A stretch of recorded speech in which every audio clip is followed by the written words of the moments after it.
right, good evening, everybody, and good afternoon to those here in the US. Good evening to those in Liberia. We say welcome to Liberia Shall Rise. We are so sorry. We are coming to you 6 minutes late due to some technical problem from our end. And we want to thank our friends, Freedom FM 87.9. Thank you so much for everything. And I know we were having some problem here, but we are live now and we are good to go. Guys in studios, please just let us know, drop us a quick chat and let us know if you are not hearing us. But we are here and we are about to go live, and we say sorry again for the interruption. I'm joined here today with my good friend, my sister, Dr. Quita Roberts. Dr. Roberts, how are you doing today? Happy Sunday. I'm great. How are you? Wonderful, wonderful to see you back. I'm glad you made it back here safe. I'm not going to tell the people where you were, but I'm glad you are back and you had a great time. Amen. Amen. I'm glad to be back as always on Mental Health Sunday. Let's do it. What are we doing today? Today, I picked something. I think I want to give you this surprise. After this big vacation, I came up with something really surprising. And Okay. so, in light of what is happening I mean, around the world, I know most of the time our show is actually dedicated to our brothers and sisters in Liberia. Mhm. But if you look at what's happening around the world, you can definitely see that mental health is even more important now than ever. Not just for Absolutely. Liberia, not just for USA, but just around globally. What's happening around the world? Would you agree with me, Dr. Roberts? 100%. And I so, think, yeah, it, collectively, the Mhm, word is suffering. Mhm. absolutely. And I think based on that, I just decided to just kind of pick one aspect of our lives and just kind of try to put ourselves in the shoe of those who may be having the brunt of the suffering that the global world is kind of experiencing right now. And so I'm looking at unemployment or poverty in general. How does that affect our mental health, right? Oh, And I mean, I'm trying. I was trying to impress you. So I'm impressed. You did well. I knew that was coming because that's the only trophy we get in Liberia. Day wear trophy. Well, I think I'm going to make you a part of Tabagi and send it. Oh man, I'm looking forward to it. Looking forward to it for real. But yeah, but basically, so what I want to do though, I want to go right into our show. I know those that have been joining us on the fourth Sunday of every month, they have heard the term mental health, mental health, mental health. But Dr. Roberts, I just want you to just kind of talk about the importance. Let's not get into the topic yet. But what are we talking about when we say mental health, and why is it so important to our overall health? So if you can just kind of start the show that way. Of course. And when we talk to mental health, we're talking about issues that affects us mentally, that affects our day-to-day uh, interactions with people, our day-to-day routines, those things that, of course, when we say prevent us from whether it is participating in our daily activities, something that is of a psychological effect negatively that hinders us from performing the usual things that we will usually do. It might cause lack of motivation. It might cause, low interest in the things that we're doing, loss of focus, high levels of stress. And then we go into feeling sad without naming specific illnesses. You may want to sleep most of the time or have problems sleeping, have problems eating. Some people have unexplained level of anger. They just feel irritable, annoyed. They don't want to be around people. They isolate. So those are some of the things we may say triggers that may be causing, stuff around us happening, mental issues. Now, I did not give a textbook definition for a reason. I think I want us to be able to use, our own definition of what it is without going back to uh, classified mental issues when it comes to How do we explain that? Awesome. I think that's a good way to actually start the broadcast. That's a good way to actually start the segment. And I like the fact that you left a little bit open, Dr. Roberts, because, when it comes to mental health, why it is true that we have these textbook definition, but when it comes to reality, I think it practically people experience it differently in different. You and I can be bipolar, and sometimes our symptoms might be completely out of sync. It may not be the same thing. And so I like the fact that you left it open. But I want us to look at maybe today just unemployment. I know I'm going to focus a little bit more on Liberia as we go, but unemployment as or poverty in general as one of those contributing factors to mental health.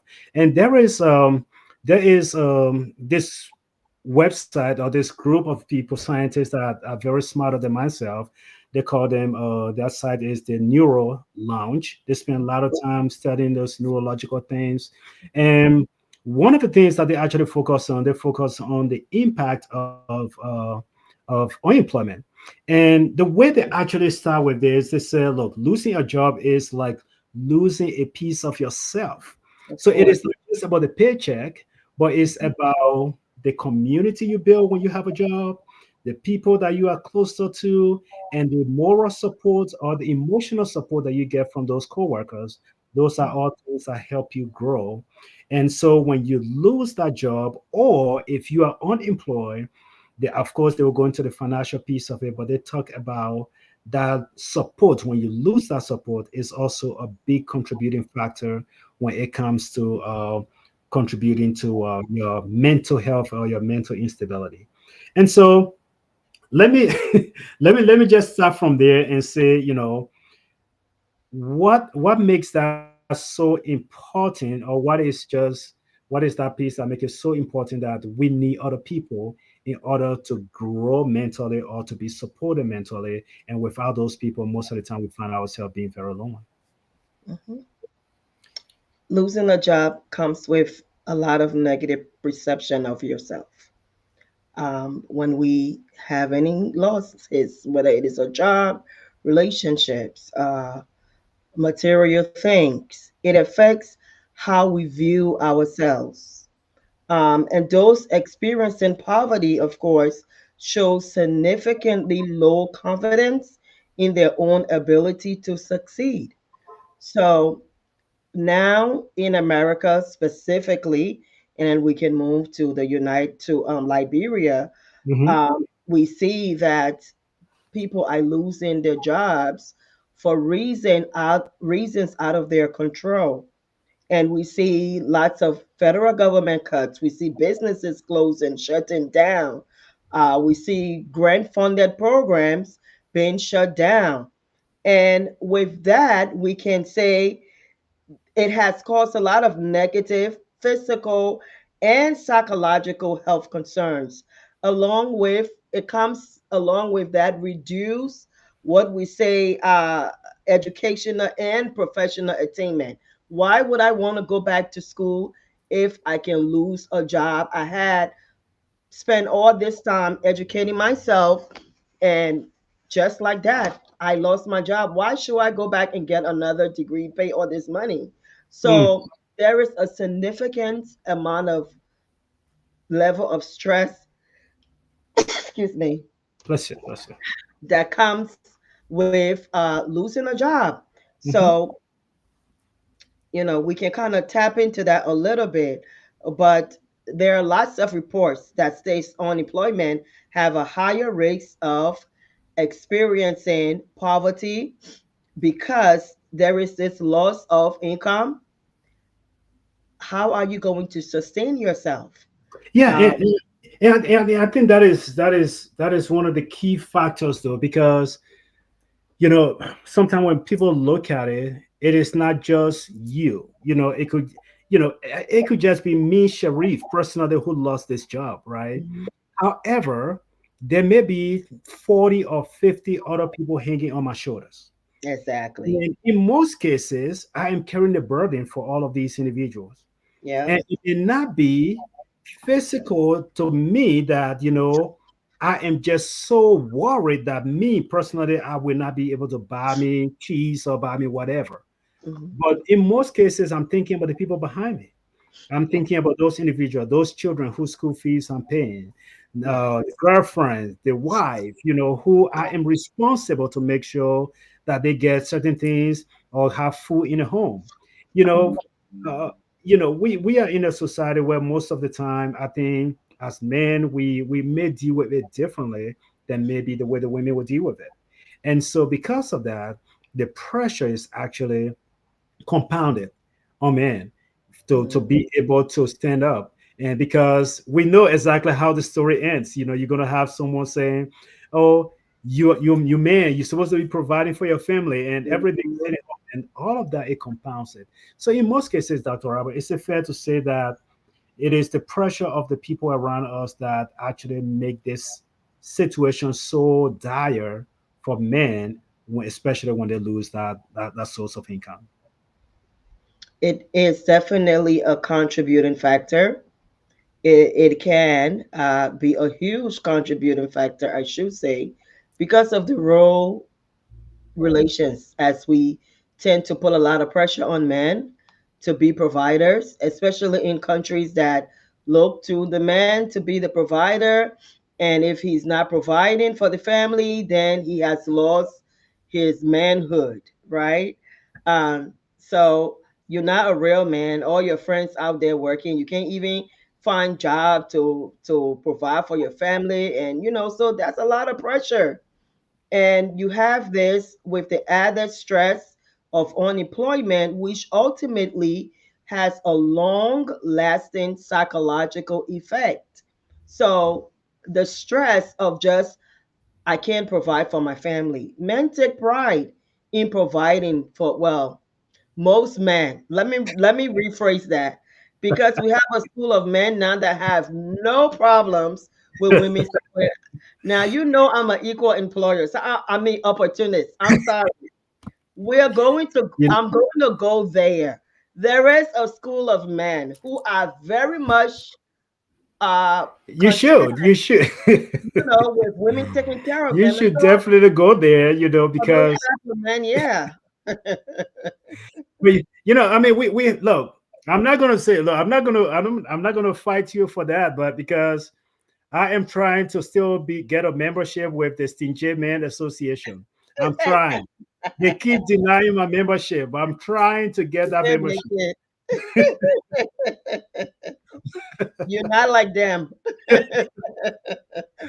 but but no, I mean, on a serious note, if we want to stay in Liberia for a little bit, let's focus on Liberia for a little bit. Um, Someone would say, look, you already had a society where unemployment was at a record high. Mhm.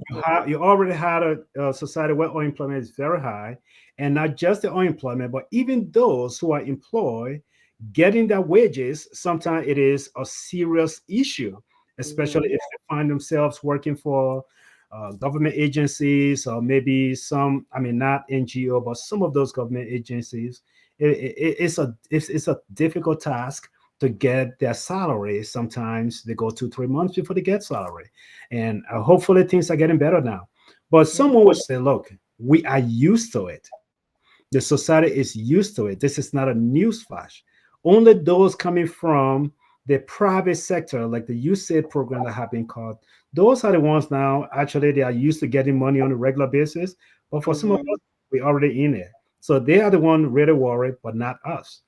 How do we even address the inequality when it comes to the fact that yesterday you were getting check, before you do it now you're out of work and you're not even getting anything, and that I believe that still makes it very difficult for people to be able to cope, and we have not even gone into some of the mental issues that they might be facing at this point in time.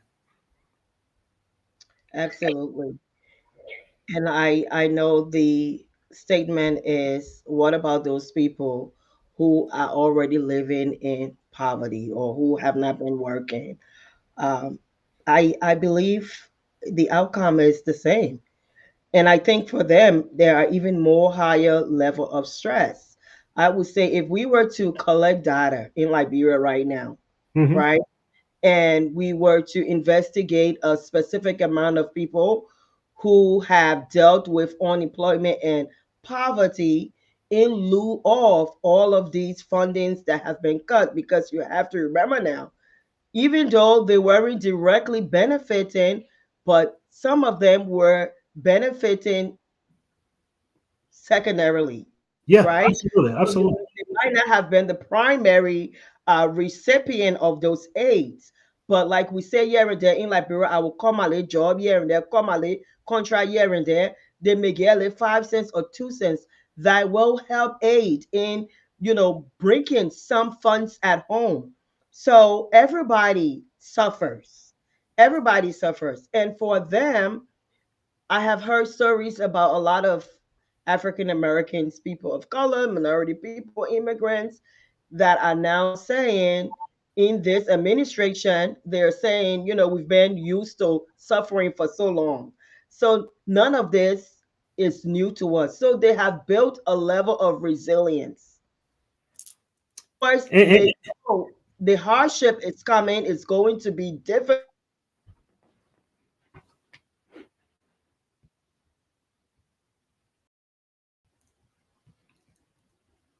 yeah, so basically, Dr. Roberts, I don't know if you can still hear me, but I think you froze there for a second.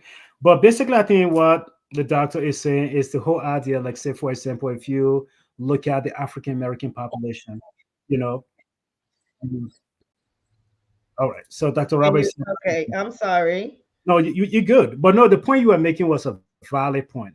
When you look at the population here, you look at the inequalities, when you look at the disparity among what is the African American community versus the Caucasians, you will find out that most African Americans, not all of them, but most African Americans that were already living in poverty, they have built a resilience to it and just like, you know what, bring it on. We will continue to dance this music.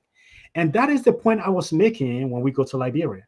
Because when we get to Liberia, we still find most of the people, whether it was USAID funding was coming, USAID funding was not coming, most of these people, they were already living under that threshold of poverty.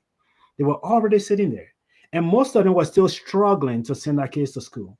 Most of them were still struggling to put food on the table. And so then when they look at it, they can say, you know what? Nothing have changed. It make no difference. Except you walk the streets of Monrovia and you talk to the everyday people, most of them, they can't care less. They don't even know that there is something called USAID project that have been shut down. They might Mhm. feel it in the market. When they go to the market, copper rice might go up, or when they go to hospitals, they may find that services may not be available because some of those projects was funded through USAID, especially Ministry of Health, Ministry Mhm. of Education, and now most of them now have to find out that maybe it is possible public schools might not be functional, and they have to go the private school route. That's when those things will hit them. But the everyday people who are still selling a kobo and still selling a charcoal in the market, they can care less about what is happening with the user until they really begin to feel it in the pocket or maybe on the table. So that resilience, does it give them some edge? Does it help them to be better prepared to deal with the mental health, or is it a disadvantage to them? It can be both a disadvantage in such a way where they have learned what we call learned helplessness. Mm, If there have been intergenerational poverty, you grew up in it, grandparents grew up in it, great grandparents grew up in it. Um, what is the drive there to break this circle? There's this vicious circle that is happening here where this is our norm. We are used to this. So why go the extra mile to change this? So the prevalence you will find is very high in certain populations, and we would say even ethnic groups, because of that learned helplessness. We have learned that this is the absolutely worst and there's nothing we can do about it. That level of optimism and motivation to change is limited because of that mindset of I am satisfied where I am. Mm, There are lack of resources, and they're not going outside of the box to look for it. There is limited education within certain populations. Like I said, that intergenerational transmission where children into born into poverty, they are more likely to live in poverty unless something changes, the mindset shifts where somebody now becomes the circle breaker and say, we need to do something differently, mm, right? We that's right. need to break this circle. And how can we do this? Is education, small businesses, whether or not I'm going to do my little market, I'm going to do something to sustain myself. I don't have to maintain this circle that I grew up in.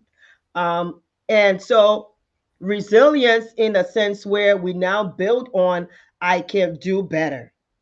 All right. So, opposite learn helplessness is Hmm. what we call optimistic thinking. So I now see the glass as full and not the glass as half empty. I see it as half full. So I'm looking forward to greener pastures. I now have hope in a better future. And I'm now sold on this idea of a better future. What do I need to do? Oh, let me look around and see who can I get to help me. Maybe I can go and ask for little jobs here and there, cleaning jobs here and there, be somebody office boy, or maybe I can ask for a loan to buy me what keke to drive something. So I'm now looking for a better way of life. Those are the circle breakers. Wow. Those individuals, they are very few and far in between. Hmm. Those circle breakers that you're talking about. Because I truly want to believe that most individuals, um, at least maybe I will speak from my own experience. It took me maybe 2 years to really talk to a sister of mine, one of my older sisters in Liberia, for her to really get out of that cycle. And that Hmm. cycle is always every month you're expecting me to send you something for food money, and every you're expecting these things to come. Hmm. And one day I just kind of sat there and said, look, I am not helping my sister. I'm not doing her a favor. I am making her to be completely dependent on me. And so we had the conversation, and the conversation was, what is it that you want to do that will empower you to actually just be independent and do something for yourself? I did not want to suggest something that she did not want to do, but maybe she will do it just simply because she's dependent on me. So I told her to bring her idea, and she brought her idea, and she told me exactly what she wanted to do. That was, I don't know what, 4 years ago. Hmm. Each time I have gone to Liberia, even last year I was in Liberia, this sister, she surprised me. She put money in my hand and said, Oh, wow. yes. And she said, here's something. So I took it and turned it around, give it back to her. I said, sister, I'm super proud of you, but Hmm. please add it back to the business. She Yeah. has grown a business, and she Awesome. is doing stuff. And now she's helping other family members and Awesome. to do their own thing. And so those individuals that are far in between, and sometimes maybe individuals just need some direction. They Yeah. just want to guide them to that particular direction. Man, but how many of our people in Liberia will Yeah. actually just one day wake up, and say, look, this is what I'm going to do? Because everything you talk here is so funny. Today you say you don't want to talk about textbook, but most of what you say is just coming from textbook, right? Because one of because no, one of the things as our research I saw was, you know, basically you have to set a routine and get yourself out of this mindset that, Hmm. the whole world is crumbling around me, but you have to be a go-getter in that particular Yeah. place, because Yep. adversity have to define who you are. And Hmm. sometimes, yeah, it make you stronger, or it just continue to bring you downward. So that is just one of those things I research. And when you look at poverty, when you look at it in our context, in Liberia, if people, again, I want to be very clear. I don't want to present an image out there that Liberia is just this poverty driven nation that Hmm. people can't bear food to eat. That's not what I'm saying at all. But many times what we can afford here, we can afford to eat maybe what 2 or 3 times a day. Many times it's by choice if I want to eat or I don't want to eat. Seriously, I wake up in the morning. Sometimes I just like, I don't care for breakfast. I don't want to eat. It's not that the food is not there. The food is there, but I just don't want it. I don't want to eat. Right. But most of our brothers and sisters don't have that option. Hmm. For most families, maybe it's just once a day. They Yeah. have once a day. And that is the situation that we are describing. We are not describing that these people are so poor that they can do whatever they can. They don't even have clothes. That's not what we're describing at all.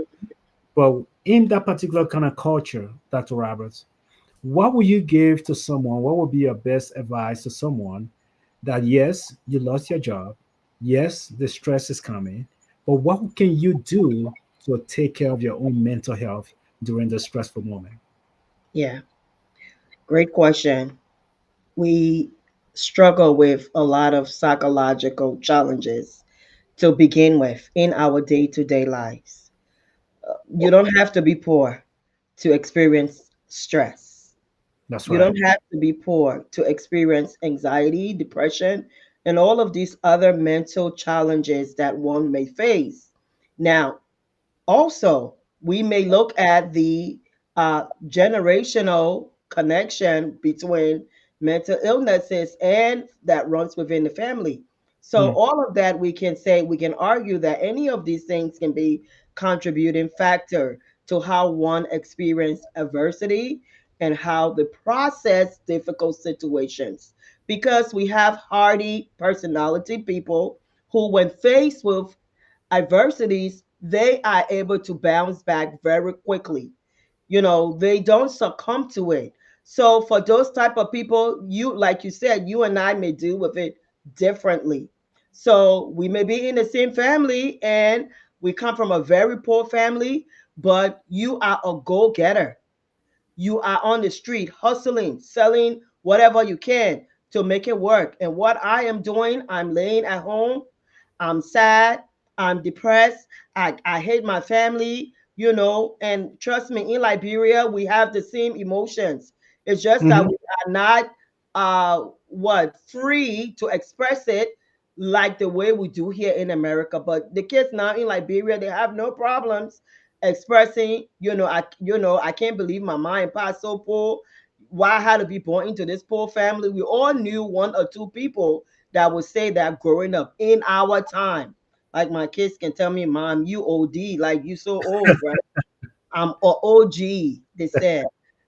So when we look at again all of the psychological effects of poverty and unemployment, with such emotional response of losing a job often leads to a great sense of loss, anxiety, number one. It has been a trend across the board. If you have talked to anybody who have lost a job, I'm not saying they have an anxiety disorder, but you will get that sense of what am I going to do? How am I Hmm. going to feed my family? How will my people eat? What about the people depending on me? How will we survive? Oh my God, God help me. We got to do something. That is what we call situational level of anxiety, right? And Hmm. then we often see the impact to self esteem, like I stated earlier. Some of us even isolate. We don't go to church. Granted, I don't have money to transport myself. The little money I have, I got to keep it to buy food. But the things that and the activities that we may usually engage in, we may stop doing that. Now let's look at the opposite effect.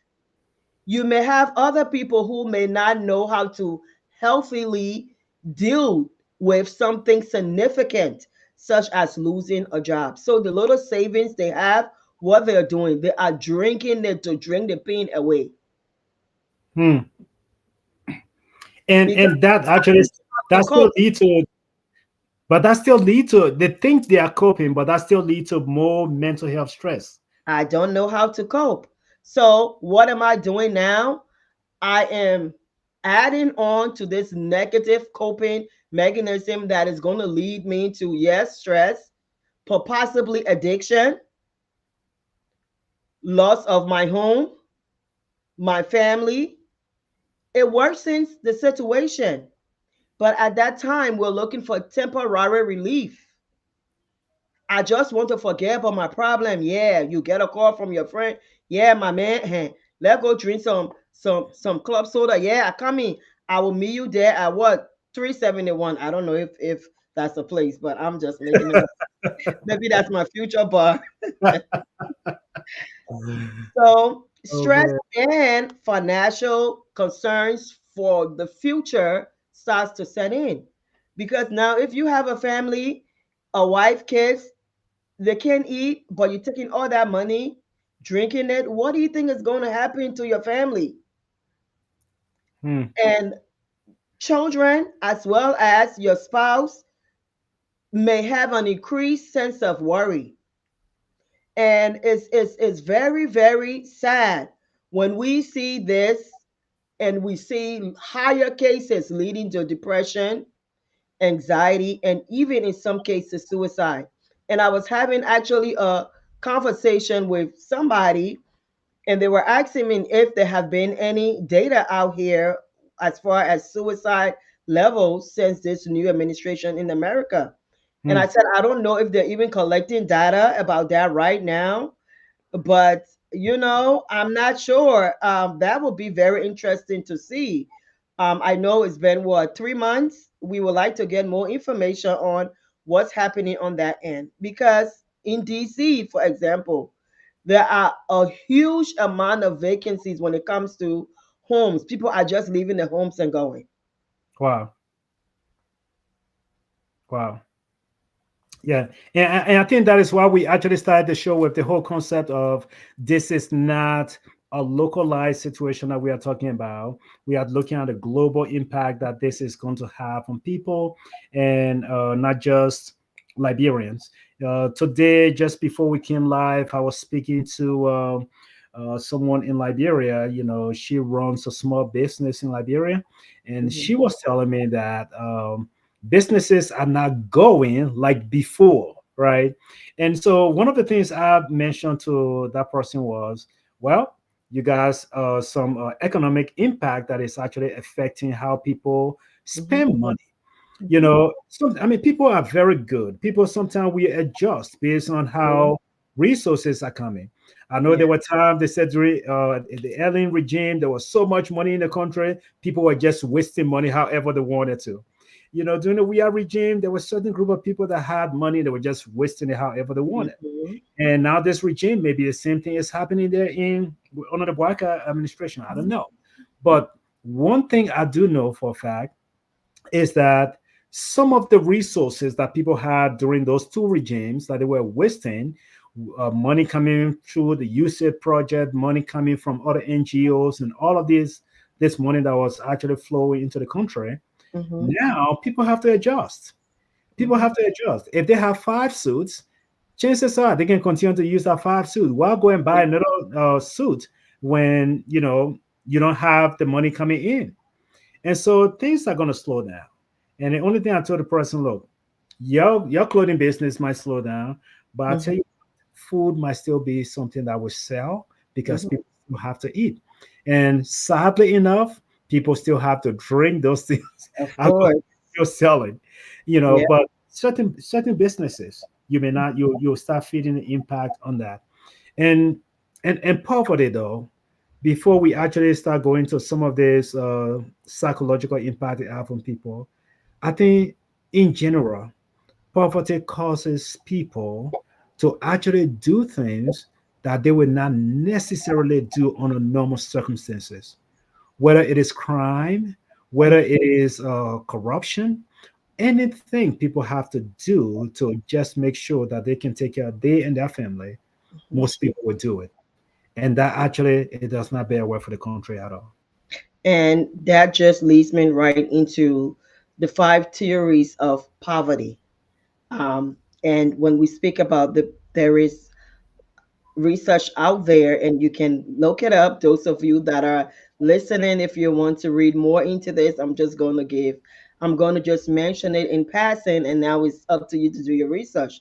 So, the theory review. the five theories reviews includes individual, of course, when we say individual dependency. So the theory of culture beliefs, right? So we Mm, touched on that, speaking about cultures where people feel stuck in the circle of poverty. So culture belief, the theory of economic, political, and social distortion. Again, all of this speaking to our country, the theory of geographical disparities. Lastly, the theory of cumulative and cynical dependency. So, in such a culture where we have economic, political, and social distortions, uh, we understand this theory of poverty in countries such as Liberia. mm, It kind of makes it a little different compared to what we are experiencing here in the States. Now, I will say very similar but different because here in the United States, we have the same issues such as social distortion. Right now, we are experiencing economic and political distortions. mhm, Are experiencing it right now. Sadly, that theory of culture beliefs where people of color, minority, immigrant feel like they have always suffered and have lived under a certain threshold. There are data to prove this. So, given two different societies, Liberia and America, similar but different, we still have disparities when it comes to poverty. mhm, So, there are places in America, Mississippi, they got dusted, muddy road. North Carolina, they got dusted, muddy road. Children do not have uh, decks to sit on for school. They don't have running water. Flint, Michigan, they don't have running water today in the United States. So, why is that? Because we have that social disparity in that area. And the list goes on.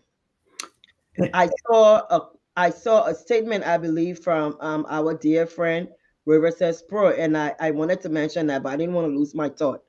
And he was saying something of, do you think that how much can humans, I guess, build to take based on everything that is happening?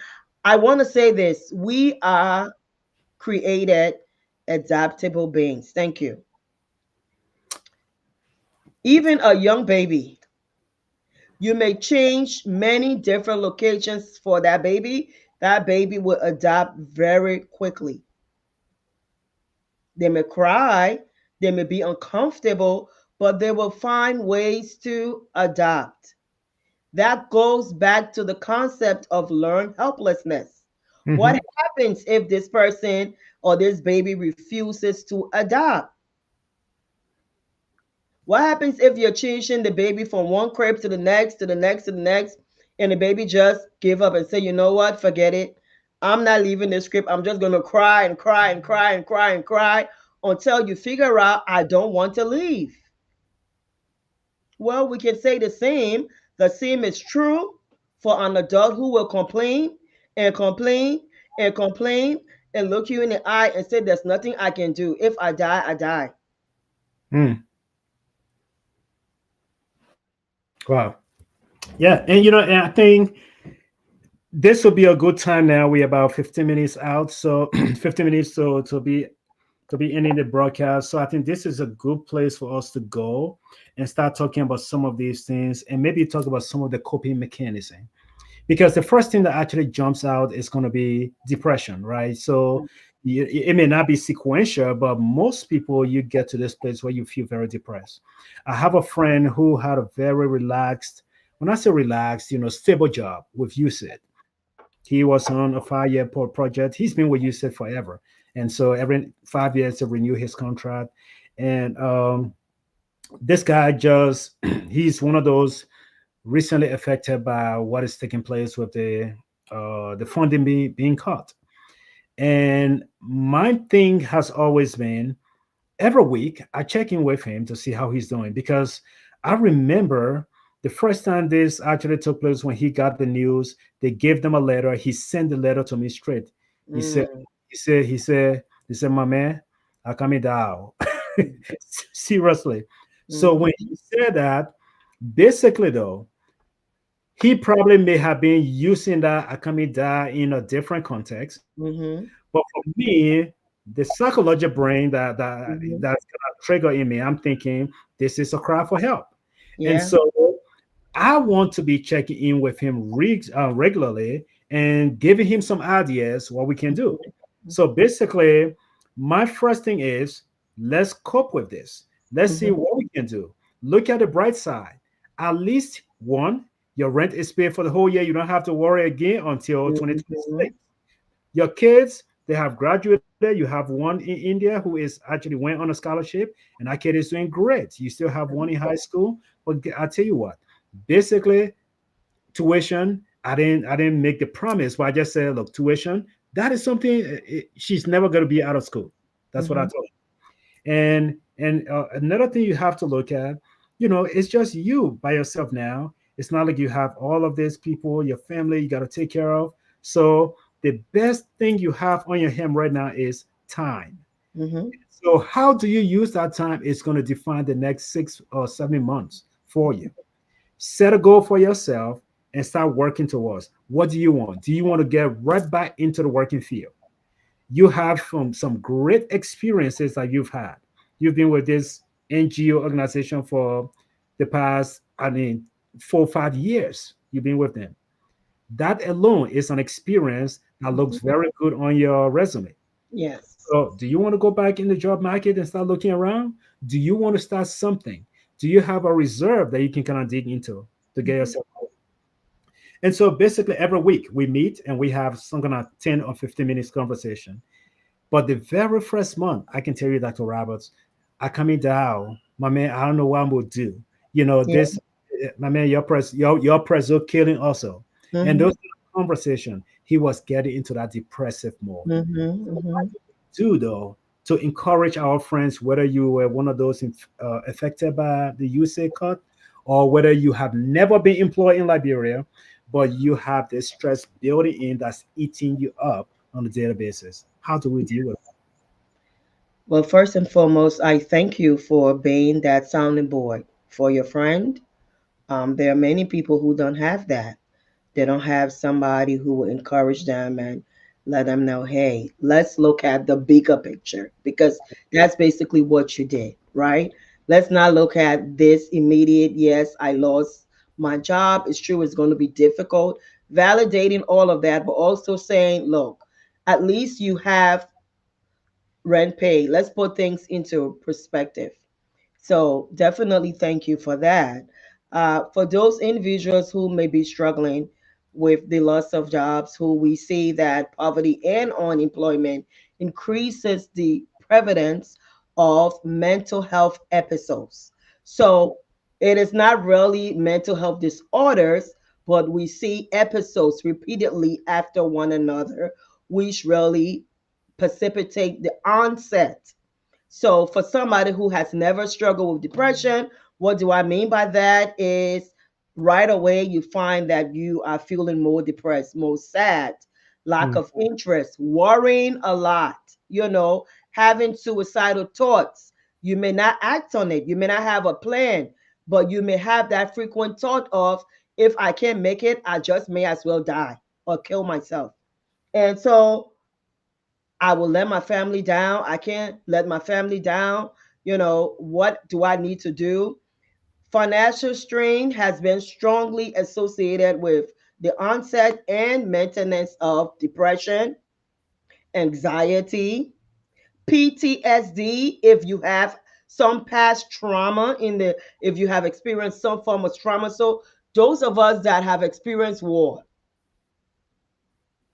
you now have made it, you have arrived to a place where we now have this security, what we call safety net, with a job such as you said. And now that has been pulled from under you. That takes your mind directly back to trauma. Ding, ding, ding. I remember the time where I had nothing Mm-hmm. to rely on. I That's right. remember a time where I lost everything. I remember a time where I had no place, no food, no clothes, nobody.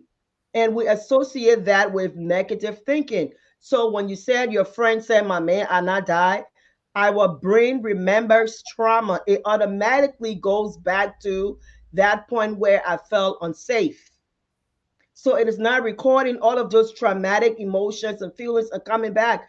And right away, anxiety, depression, all of these things, it's easy to have what we call the onset when it first starts. And now we start to experience episodes. It will not go into a full blown disorder until we find 6 weeks plus beyond. So I would say to that person, if you now are experiencing this, exactly what you just stated, let's look at the bigger picture. What do you have right now that is working for you? Do you have a place to stay?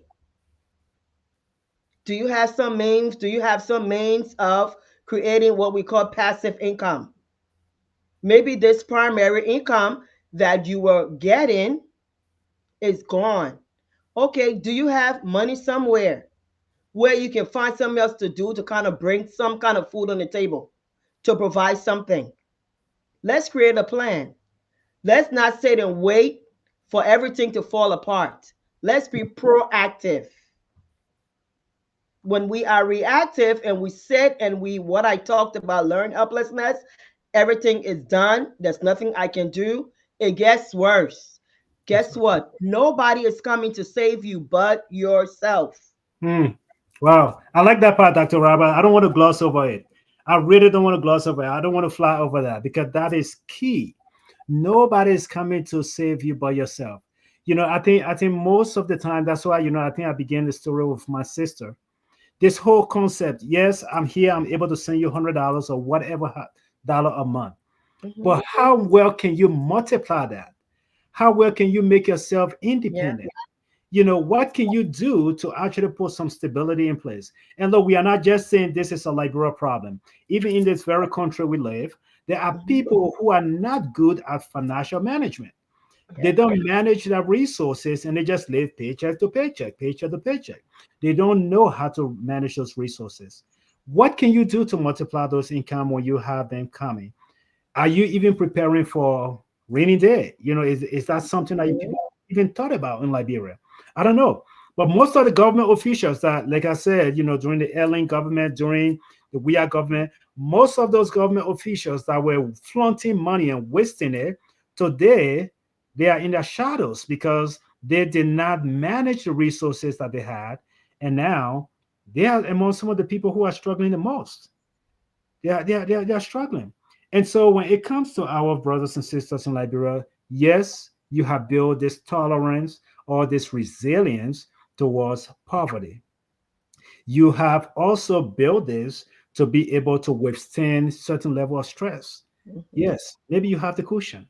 However, the situation you had 6 or 7 years ago, it might be different from what we are facing now because you still have some kind of funding coming in place. And some of those people that have job, you could still go to their houses and do 1 2 1 2 and get some money. But Mhm. those individuals, if they don't even have income coming, they don't want to hire you anymore to do 1 2 1 2 for them. So the situation might be dire.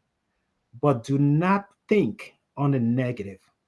Don't put your mind in a place where you get yourself so depressed that you start thinking all these negative thoughts to the point that you even want to do something to hurt yourself. Mhm. Pray Mhm. for opportunity, look for opportunity, and when you see it, get involved with that. So, Dr. Roberts, we got 5 minutes here to go. And I know we can do this all day, but we got 5 minutes. You just came from vacation. I got to let you go rest. So, so I want you to just take some time and basically just talk about some of the coping mechanisms that whether it's individual here in Liberia, they can use in this time of stress to see how they can deal with some of the stressful events that they are faced with right now. Absolutely. I would like to encourage anybody listening to me right now to start first of all by saying there is life on the other side of the tunnel. Losing a job does not equate to losing your life. Losing a job, unemployment does not equate to, uh, this is the end of the road for me. I would like to encourage you to look at it from a holistic uh, approach. So let's look at what are some ways that we can find solutions. There are solutions to every problem. There is challenges again through life that may prevent us from reaching those solutions sooner than we may want to. However, if you persevere, stick with it long enough, you will find solutions. So let's address poverty and unemployment with this holistic approach that requires both the economic as well as the social factors as well as the mental health. What am I saying with all of that? How do we cope with this? We have already stated find somebody to talk to who can help you process any emotions of whether it is depression, as we stated earlier, with a loss of job. There is an increased prevalence in mental episodes such as depression, anxiety, PTSD, and all of those things. You do not have to suffer in silence. Even in Liberia, find somebody that you can trust, talk to them. A closed mouth never gets fed. If you know of somebody who know of somebody who can get you help, utilize your resources. Go to your church groups, pray, talk to somebody. All right, let's not feel that we are always alone in the struggle. We hold a lot in because many times we do not want to be judged. We do not want people to laugh at us, to make fun of us, to look down on us. Now, I do understand there is a certain level of low self esteem that comes with the loss of a job, unemployment, poverty, financial constraints, and all of these things. And looking at that, you may have some low self confidence in what people feel and think about you. But everybody is not thinking that. Pray and ask God to show you who to go to. And do not form this dependency mindset where I must depend on the people in America to call to set me free. You can start somewhere. And if somebody see you working diligently to find a means to create a living, you will be surprised who may want to help you only because to see that drive and that passion and that potential that you have, they may want to invest in you. If you call somebody and say, look, it's been really hard for me. I invested in this business. I've been doing such and such. Here is my growth, but I'm stuck. Is there a loan? So I want to talk to our people, and that's another conversation we need to have. Instead of begging for money every week, every month, every 3 months, 6 months, year, let's start talking about, can you give me a business loan? And when I start this business, I will repay you. Let's enter into a contract. For me, I will more than likely engage with that than to give you free money. So, there are so many ways that we can cope with these things. I want to encourage anybody listening right now, do not see this as a death wish. There is Dr. life. Roberts, Dr. Roberts, thank you so much. We can do this all day. And to our friends in Monrovia on Freedom FM 87.9, we said thank you also for joining us. And Liberians are strong people. I know because I'm a Liberian. Liberian are resilient people. I know because we all went through the struggles in Monrovia. We did not just land where we are today, and that is why we lend our voices to Liberia to even pay for programs to put on the radio. We Mhm. do it because we want to encourage you. We do not call to talk down on you. We do not call to disparage you, but to call to encourage you. You know, find someone in your corner, like the good doctor said. Find someone in your corner who can be there for you, who can be that moral and spiritual support for you. And if your church leaders cannot do it, find a good friend that can do it for you. But Absolutely. do not look at your circumstances to be down. We all been down there. And one way or the other, we fought our way through God first, but we fought our way through it. You Yeah. can do it. You can persevere. You can overcome your current issue. Your current issue is just temporary. You can get out of this. Whether it's this unemployment, whether it is poverty, God has a plan in place for you. And that plan, one way or the other, my friend, whether it is not for you now, but for your children in the future or your grandchildren, it shall come to pass.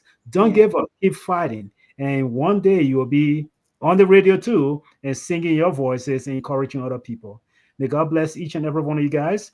On this note, we are going to end our broadcast for today, and we look forward to seeing you next Sunday.